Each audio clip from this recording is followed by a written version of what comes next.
Сәлем достар, барлықтарыңыз бірлет болсын. Disney компаниясына шыққан мультфильмдерді көрген шығарсыңдар. Disney мультфильмдері әрдайым өзінің әдемі, әрі көзге жағымды болып салынған пейзаждармен ерекшеленеді. Ал сіз сол мультфильмдерде салынған пейзаждар шын өмірде бар екенін білесіз бе? Сізбен бірге Puzzle каналы бүгін Disney мультфильмдерінде бейнеленген шын жерлерді көрсетеміз.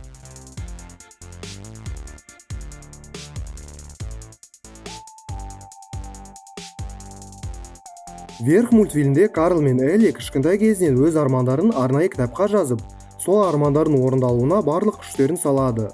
Бірақ өсе келе армандар кітабы ұмытылып кеткен. Элли өмірден өткен соң 78 жасар Карл армандар кітабын тауып, кітаптағы сарқыламаның қырында үй салу деген арманның орындалуын өз өмірінің мақсатына айналдырады. Осы мультфильмдегі сарқырама шын өмірде бар екен. Ол оңтүстік Америкада орналасқан Анхель сарқырамасы. Анхель сарқырамасы ең биік және адам қолымен жасалынбаған ең әдемі сарқырама болып саналады. Аладдин мультфильмдегі Аграб Султан мен Жасминнің сарайын көрген кезде естеріне не түседі?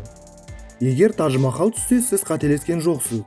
Себебі мультфильмдегі сарай Шах Джахан өз әйеліне арнап салған Тадж-Махал кесенесіне қарап салынған.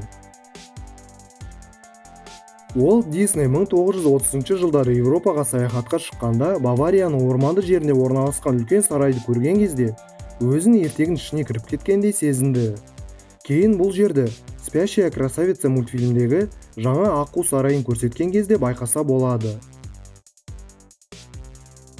Красавица и чудовище атты мультфильмдегі Белл деген басты кейіпкерлердің бірі өз туған қалашығына келгенде айналадағы бейнеленген көріністі Францияның Риквирирдағы Эльзас қаласында байқаса болады. Ал Парижден 285 шақырым жерде орналасқан Монсе-Мишель тауындағы бекіністі Рапунцель мультфильмде сарай бейнесінде салынғанын көрсе болады.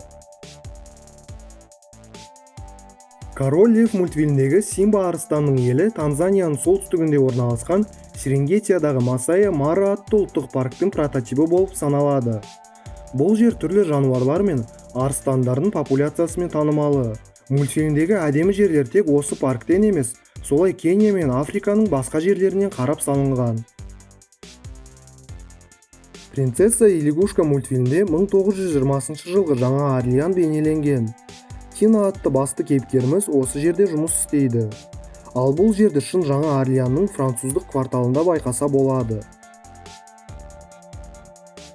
Замок в Атлантиде деген мультфильмнің осы жері Ангкор-Ваттаға қарап салынған.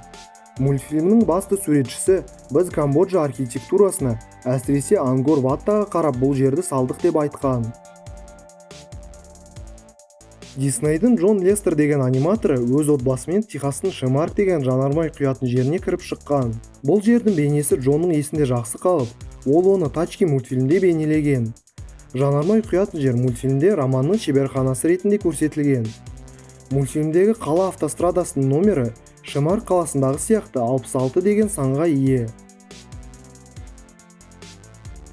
Белоснежка и 7 гномов мультфильмде бейнеленген сарайдың прототипі Испанияда орналасқан Сеговия сарайы болып саналады. Оны тек мультфильмде емес, солай Флорида мен Токио қаласында орналасқан тематикалық Дисней парктерінде көруге болады.